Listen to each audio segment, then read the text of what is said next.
অভদ্রতা চিরকালই পৃথিবীতে বন্দিত হয়, অভদ্রলোকদের সবাই একটু সমঝে চলে, কিন্তু অভদ্রতাকে মঞ্চের মাঝখানে সিংহাসনে বসিয়ে বারংবার মালা পরানো হবে এবং হোলসেল প্রণতি জানানো হবে, এই রকমটা পৃথিবীর নিয়ম আগে খুব একটা ছিল না। ডোনাল্ড ট্রাম্প তার 80 বছর পূর্তি উপলক্ষে হোয়াইট হাউস প্রাঙ্গণে একটা বেধড়ক মারামারির আসর আয়োজন করলেন। খুব যে নাচ হবে, গান হবে, ধ্রুপদী হ্যান হবে, ওসব নয়, মারামারি হবে। দুজন দুজন করে মারামারি করবে, সেখানে একটা খাঁচা মতন আছে, একজন আরেকজনকে এমন পেটাবে, হয়তো নাক ফেটে যাবে, কপাল ফেটে যাবে, ঝুঁঝিয়ে রক্ত পড়বে, চোখে ভালো কেউ দেখতে পাবে না, তখন রেফারি এসে থামাবে, এইরকম কাণ্ড হবে। তাই হলো, সবাই প্রচন্ড হাততালি দিয়ে হই হই করে আমোদ উপভোগ করলো।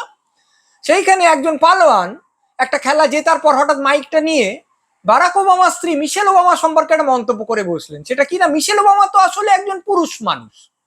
হঠাৎ এই মন্তব্যটা করার মানে কি? তিনি কি বলতে চাইছেন মিশেল একজন ছেলে যিনি মেয়ে সেজে থাকতেন, বা তিনি একজন ছেলে যিনি মেয়েতে রূপান্তরিত হয়েছেন? সবচেয়ে বড় কথা, ডোনাল্ড ট্রাম্পের প্রশস্তি করতে গেলে আগের একজন রাষ্ট্রপতির পরিবারভুক্ত একজনকে কদর্য অপমান কেন করতে হবে? বোঝা গেল না। বা বলা যেতে পারে বোঝা গেল, বা বোঝা উচিত, কারণ এখন সারা পৃথিবীতে এরকম একটা নিয়ম হয়ে দাঁড়িয়েছে যে আমি যাকে পছন্দ করি না বা যে আমার বিরোধী, তাকে আমি অত্যন্ত অভদ্র অসভ্যভাবে প্রকাশ্যে অপমান করব, এবং সাধারণত লোকে তার জন্য আমায় তিরস্কার করবে না, বরং বন্দনা করবে। আমাদের পশ্চিমবঙ্গে এখন চল হয়েছে ডিম ছুঁড়ে ছুঁড়ে মারা। যে লোকটাকে আমি ভালোবাসি না, আর তৃণমূলের লোক, আমি তাকে ডিম ছুঁড়ে মারবো এবং তাতে প্রচন্ড গর্ব অনুভব করবো। কেউ কেউ বলছেন যে এর মধ্যে একটা ন্যায়সঙ্গত দ্রোহ, একটা ঠিক বিচার, একটা আক্রোশ প্রকাশ, এইসবের দোতনা আছে, আর তারা তাতে খুব তৃপ্ত। কিন্তু আসলে এর মধ্যে যা আছে তা হচ্ছে, এখন যে আর ফিরে মারতে পারবে না, যে লোকটা প্রতিরোধ সম্ভাবনাহীন, তাকে ঘিরে ধরে মারার, আক্রমণ করার যে নিরাপদ আনন্দ, তা উপভোগ করার প্রবণতা যেটা পাওয়া যায় যখন একটা গণধোলাই হয়, ল্যাম্পপোস্টে একটা চোরকে বাঁধা হয়েছে, আমি গিয়ে দুটো চড় কষিয়ে দিলাম। বা একজন সেলিব্রিটিকে সবাই মিলে অপমান করা হচ্ছে সোশ্যাল মিডিয়ায়, আমিও সেখানে গিয়ে 4 অক্ষর লিখে দিয়ে চলে এলাম।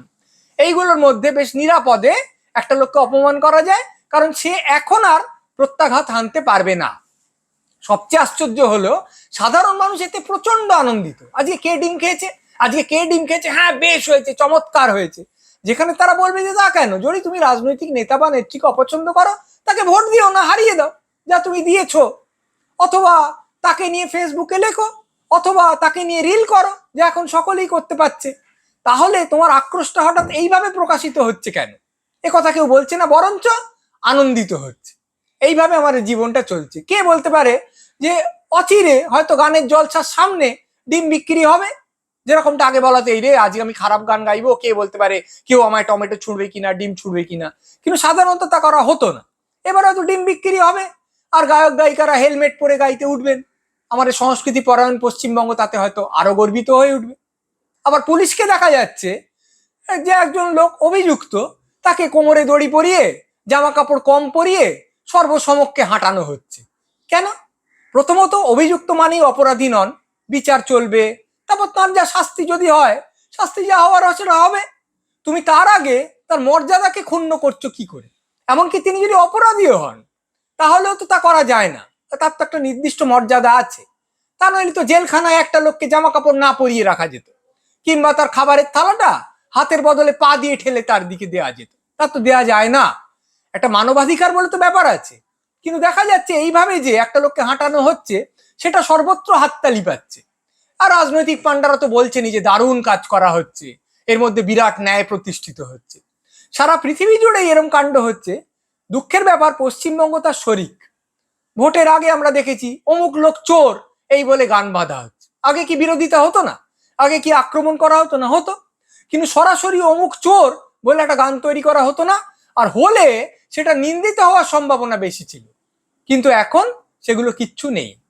হতে পারে কিছু লোক এখনো ভদ্রতা শিবিরে আছেন, যারা সরব নন, যারা চুপ করে এটা সইছেন, কিন্তু খুব একটা পছন্দ করছেন না। হতেও পারে যে পৃথিবী যেদিকে চলছে, যেভাবে ঘুরছে, তাতে তারা ক্রমশ প্রায় বাধ্য হয়ে ভদ্রতা থেকে অভদ্রতা শিবিরে যোগ দেবেন। তখন সেই পৃথিবী আমাদের দেখতে হবে, এবং হতে পারে আমাদের হাততালি দিতে হবে।